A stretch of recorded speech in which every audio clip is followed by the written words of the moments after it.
1월 10일 금요일 아침을 여는 예배 시간에 오신 여러분들 모두를 주님의 이름으로 환영하고 축복합니다. 오늘 날씨 관계로 이렇게 현장에서 드리지 못하고 영상으로 이렇게 예배를 드리게 되었습니다. 오늘 우리에게 주신 하나님의 말씀은 요한복음 3장 22절에서 36절 말씀입니다. 요한복음 3장 22절에서 36절 말씀 제가 대신 봉독해 올리겠습니다.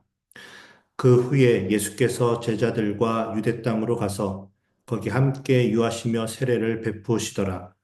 요한도 살렘 가운데 에논에서 세례를 베푸니 거기 물이 많음이라. 그러므로 사람들이 와서 세례를 받더라. 요한이 아직 오게 갇히지 아니하였더라. 이에 요한의 제자 중에서 한 유대인과 더불어 정결 예식에 대하여 변론이 되었더니 그들이 요한에게 가서 이르되 랍비여 선생님과 함께 요단강 저편에 있더니 곧 선생님이 증언하시던 이가 세례를 베풀매 사람이 다 그에게로 가더이다. 요한이 대답하여 이르되 만일 하늘에서 주신 바 아니면 사람이 아무것도 받을 수 없느니라. 내가 말한 바 나는 그리스도가 아니요 그의 앞에 보내심을 받은 자라고 한 것을 증언할 자는 너희니라. 신부를 취하는 자는 신랑이나 서서 신랑의 음성을 듣는 친구가 크게 기뻐하나니 나는 이러한 기쁨으로 충만하였노라. 그는 흥하여야 하겠고 나는 쇠하여야 하리라 하니라. 위로부터 오시는 이는 만물 위에 계시고 땅에서 난 이는 땅에 속하여 땅에 속한 것을 말하느니라.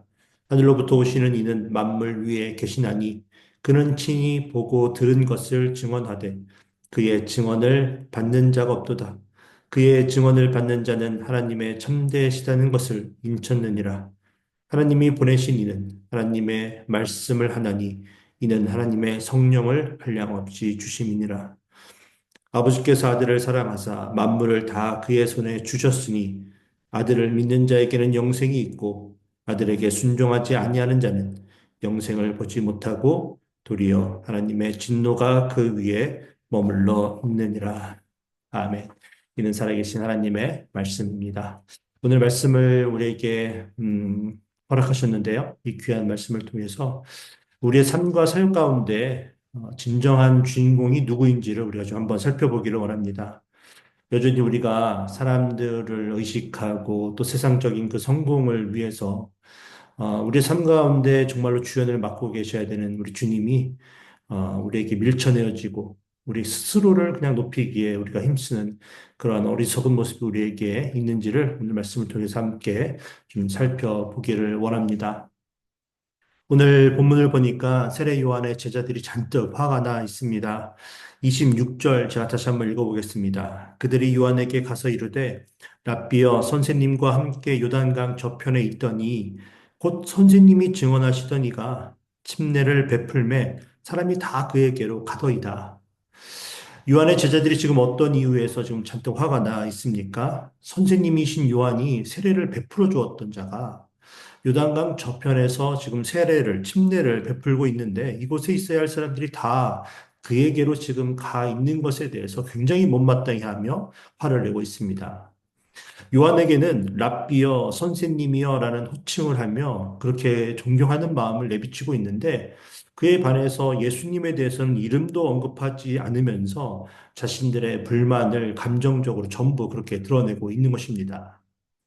오늘을 살고 있는 우리들이야 예수님께서 이 땅에서 성취하셨던 그 모든 일들에 대해서 이미 다 알고 있기 때문에 당연히 어떻게 예수님하고 그 세례 요한을 비교를 해서 이런 식으로 불평을 할 수 있는 것일까라는 생각을 할 수 있습니다. 그러나 당시의 상황을 고려해 보면 그들이 속상해하고 그렇게 화를 내는 것이 결코 이상하기만 한 상황은 아니라는 것입니다. 왜 그렇습니까? 스승이었던 요한과 그 예수님을 비교했을 때 예수님이 너무나 무명한 그런 인사였기 때문이었습니다. 일단 신분부터가 달랐습니다. 예수님은 가난한 목수의 아들로 태어났지만 요한의 아버지 사가랴는 성전 제사를 지냈던 제사장이었습니다. 나이도 사실은 6개월밖에 차이가 나지 않지만 어쨌든 요한이 예수님보다 먼저 태어난 형이었습니다. 출신 배경과 나이를 따지는 것이 사실은 구시대적 사고방식이라고 생각할 수 있을 텐데요. 예수님 시대에는 실제로 구시대적 시대였습니다. 남녀차별이 굉장히 극심했었고, 출신 배경과 나이를 따지던 그런 때였고 그런 문화였다라는 것입니다. 그런데 제자들이 이렇게까지 불평을 한 것에는 이런 이유만 있었던 것이 아니었죠. 자신들의 스승 요한은 소년 시절 때부터 광야로 나와서 메뚜기와 석청을 먹으면서 낙타의 가죽옷을 입고 사람들에게 세례를 베풀어 주었기 때문에 많은 사람들이 그에게 몰려왔고 그렇게 유명한 사람이었습니다. 심지어 바리새인들과 사두개인들도 세례 요한의 인기가 어떠한지를 좀 확인하기 위해서 찾아올 정도로 그의 명성은 이미 자자한 그런 인물이었다라는 것입니다. 그에 비해 예수님은 어떠했습니까? 스승이었던 요한에게 세례를 받은 사람이었습니다. 물론 당시 스승이었던 요한이 예수님께 쩔쩔매던 그런 모습을 그들이 보기는 했지만 왜 그렇게 했는지 전부 이해하지도 못했고 또 여전히 세상적으로 봤을 때는 자신들의 스승인 요한이 인기가 더 많아야 하고 더 많은 사람들에게 둘러싸여 있는 것이 마땅하다고 그들이 생각할 정도로 스승에 비해 예수님께서 뭔가 큰 일을 행한 것이 전혀 없었던 것입니다. 그럼 세례 요한이 굉장히 소심하고 양보하기를 좋아했던 그런 인물이었을까요? 그렇지 않았습니다. 그런 사람들에게 회개하라, 천국이 가까이 왔느니라라고 외쳤던 대범한 그런 인물이었습니다. 다른 목적을 가지고 자신을 찾아온 바리새인들과 사두개인들에게 어떻게 말했습니까? 독사의 자식들아, 누가 너희를 가르쳐 임박한 진노를 피하라 하더냐라고 말하며 그들에게 호통을 쳤던 인물이 바로 세례 요한이었습니다. 그런데 그렇게 무서워할 것이 없이 담대했던 그가 제자들의 불평을 듣고 오늘 본문에서 어떻게 말하고 있습니까? 너무나 유명한 말씀입니다. 30절에서 그는 흥하여야 하겠고 나는 쇠하여야 하리라 하니라라고 그렇게 말을 합니다. 출신도 나이도 지금까지 해온 행적도 그리고 현재의 명성도 어느 것 하나 뒤지는 것이 없었던 세례 요한이었지만 더욱이 제자들이 자신을 지켜 세워주고 있는데도 불구하고 이처럼 겸손한 모습으로 그가 이제 흥하여야 하기 때문에 자신은 쇠하여지는 것이 마땅하다라고 제자들을 지금 타이르고 있습니다. 왜 세례 요한이 이런 모습을 보여주고 있는 것일까요? 그는 광야에서 민중들에게 회개하라, 천국이 가까이 왔느니라고 외쳤던 그 이유가 선지자 이사야의 예언을 따라 이제 오실 주님의 길을 준비하는 그런 목적 때문이라는 것을 그는 분명히 알고 있었기 때문이었습니다. 비록 자신이 지금까지 쌓은 명성으로 인해서 더 인기가 많이 있지만 교만하지 않고 그가 이루어야 할 자신의 사명을 잊지 않고 충실하게 지켜내려고 그가 했기 때문이었습니다. 자신이 세례를 베풀었지만 하늘의 하나님께서 그 세례를 통해 능력을 주시지 않으면 그 세례가 아무런 의미가 없는 자신은 여전히 땅에서 태어나고 땅에 속한 자라는 것을 그가 너무나 분명하게 알고 있었기 때문이었습니다. 그렇기 때문에 하늘로부터 내려온 신랑 되신 예수님의 곁에서 그저 자신은 들러리로서 신부와 결혼식을 올리는 그 모습만 보아도 그 기쁨이 충만하다고 그가 고백하고 있는 것입니다. 그 고백이 오늘 본문 27절에서 29절에 이렇게 기록이 되어 있습니다.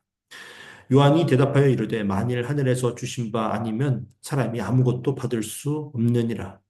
내가 말한 바 나는 그리스도가 아니요 그의 앞에 보내심을 받은 자라고 한 것을 증언할 자가 너희니라. 신부를 취하는 자는 신랑이나 서서 신랑의 음성을 듣는 친구가 크게 기뻐하나니 나는 이러한 기쁨으로 충만하였노라. 그러니 구원을 베푸실 신랑 되시는 그 예수님이 오셔서 흥하셔야 하는 것이 너무나도 당연한 것이고 그 길을 준비하는 세례를 베풀었던 자신은 이제 쇠하여지는 것이 더 큰 기쁨이라고 세례 요한이 말해주고 있는 것입니다. 그리고 이어서 그가 쇠하여야 되어지는 그 이유를 31절에서 36절까지 다음과 같이 추가해서 설명해 주고 있습니다. 31절에 보니까 예수님은 위로부터 오신 만물 위에 계시고 만물을 통치하시는 분이시고 자신은 그 통치 아래 있는 땅에 속한 자이기 때문이라고 그렇게 말해 줍니다.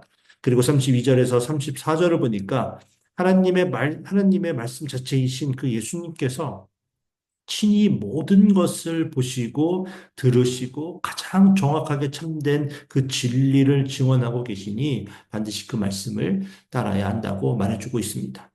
그리고 마지막으로 35절에서 36절을 통해서 예수님은 하나님의 사랑을 받은 자로서 그 아들을 믿는 자에게는 영생이 있고 순종하지 아니하는 자에게는 하나님의 진노가 그 위에 머물게 될 것이기 때문에 영원한 생명을 약속하실 유일하신 구세주이신 예수님을 믿고 순종을 하는 것이 마땅하다라고 말해주고 있습니다.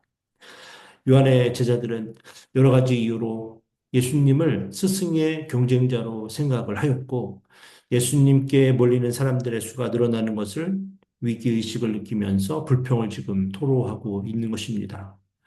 예수님의 존재가 어떤지 몰랐기 때문에 그분의 흥함이 오히려 자신들에게 기쁨의 소식이 될 수 있다는 사실을 몰랐기 때문에 그들이 그렇게 행동을 했던 것이죠. 그러나 세례 요한은 그 사실을 너무나 분명하게 알았고, 그래서 이와 같이 왜 예수님이 흥해야 하는지에 대해서 믿음 가운데 고백하며 사람들에게는 담대하고 거침없었지만 주님께는 가장 낮은 모습으로 겸손으로 나아갈 수 있었던 것입니다. 우리들이 열심을 다해서 하나님의 일을 감당하고 또 교회에서 봉사를 하다가도 시험에 드는 이유가 바로 흑해야 할 주인공이신 예수님을 우리가 잊은 채 땅에 속해 있는 우리들끼리 그냥 비교의식 속에 경쟁심에 사로잡히기 때문임을 오늘 우리가 다시 한번 좀 생각해 보면 좋겠습니다. 여러분, 사울 왕이 다윗을 죽이려고 했던 이유가 바로 여기에 있지 않습니까? 여인들이 사울의 죽인 자는 천천인데 다윗은 만만이라고 외쳤던 그 소리 때문에 비교의식에 사로잡혀서 질투하고 또 엉뚱한 트집을 잡으며 다윗에 대한 그 원망과 불평의 그 마음에 사로잡혔기 때문이지 않습니까? 만약 여인의 소리에 귀를 기울이지 않았고 자신은 천천을 죽였지만 만만을 죽였던 다윗의 용맹함으로 인해서 영광을 받으신 하나님을 보며 그도 함께 기뻐했다면 그의 인생의 끝은 그렇게 허무하게 하나님께 버림을 받고 아들들과 함께 그 전장에서 죽음을 맞이하지 않았을 것입니다. 2025년 하나님께서 우리를 통해 많은 일들 하실 것을 기대해 봅니다. 그리고 우리가 그 길을 힘차게 충성되게 달려가기를 원합니다. 하지만 오늘 말씀을 통해서 우리가 함께 결단하기를 원하는 것은 우리가 사람들에게 칭찬받고 우리의 명성을 쌓는 것에 목숨을 좀 걸지 않았으면 좋겠습니다. 그러면 우리는 비교의식과 시기심에 사로잡혀서 하나님께 초점을 맞추지 못하고 그래서 하나님께서 영광을 받지 못하는 삶과 사역을 통해서 우리에게도 진정한 기쁨이 없고 또 하나님도 기뻐하지 않는 그런 헛된 사역을 우리가 감당하게 될 것입니다.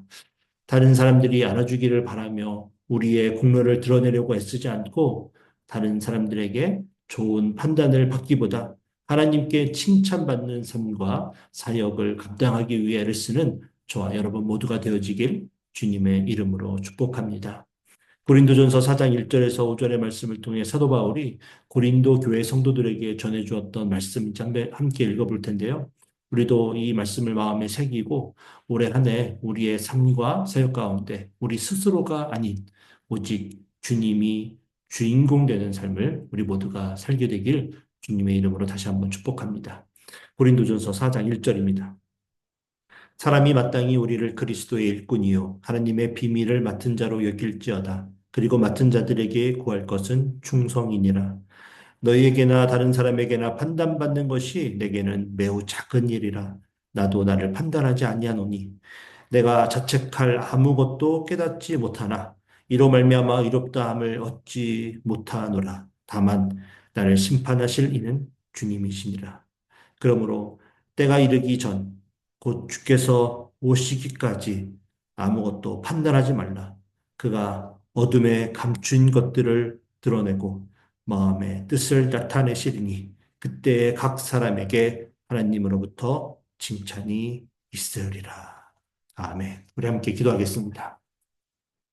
사랑의 하나님, 우리가 우리의 공로를 알아주지 못하는 다른 사람들에 대한 섭섭한 마음, 우리가 갖지 않게 하여 주시옵소서. 우리의 삶과 우리의 사역의 주인공이 우리의 만족이나 세상적인 성공에 있지 않게 하시고 오직 하나님께 영광이 되는 그런 삶을 우리가 2025년도에 살아갈 수 있도록 도와주시고 힘과 능력을 허락하여 주시옵소서. 우리가 우리의 능력과 힘으로 하는 것이 아니기에 우리의 입술을 통해 우리는 무익한 종일 뿐입니다. 그저 기쁨 가운데 우리가 해야 할 일을 했을 뿐입니다. 그렇게 고백하며 순종으로 나아가는 우리들 모두가 되게 하여 주셔서 사람들은 알아주지 않더라도 우리의 모든 수고와 순수한 마음을 아시는 하나님께 진정한 칭찬을 받는 그래서 기쁨의 삶 살아가는 우리 모두가 되게 하여 주시옵소서. 2025년 그런 복된 길로 우리를 이끌어 주실 주님을 믿고 기대하며 우리 주 예수 그리스도 이름으로 감사하며 기도하옵나이다. 아멘.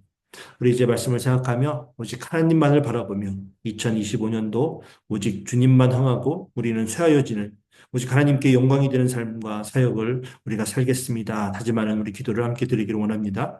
KBC 공동체의 모든 성도님들의 제자의 길을 걷기로 결단하게 하시고 우리 교회의 비전 말씀 제자 미셔널 공동체로 우리 교회가 하나가 되어 달려갈 수 있게 해달라고 기도하겠습니다.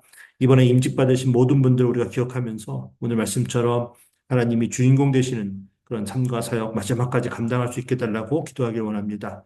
오늘 드려지는 어라이즈 금요 찬양 기도회 위해서 우리 기도할 텐데요. 특별히 말씀 전하시는 일본인 교회 이병택 목사님을 위해 기도하길 원합니다. 그리고 예배 참석하기 위해 교회에 오시는 모든 성도님들 안전하게 잘 또 도착하고 오갈 수 있도록 기도해 주시면 감사하겠습니다. 1월에 기도하고 있는 러시아의 김우영 윤인희 선교사님과 각 목장에서 호환하는 선교사님의 사역과 가정을 위해서 우리가 함께 기도하길 원합니다. 성도님들 중에 육체적으로 또 정신적으로 고통 가운데 있고 치료 중에 있고 수술 후에 회복 중인 우리 환우분들 계십니다. 우리 그분들 위해서 함께 기도하고 또 여러 가지 어려움들 관계와 또 재정과 또 신분과 여러 가지 문제들로 인해서 눈물로 기도하고 있는 우리 성도님들 위해서 함께 기도하고 우리 세상으로 함께 나아가도록 하겠습니다. 기도합니다.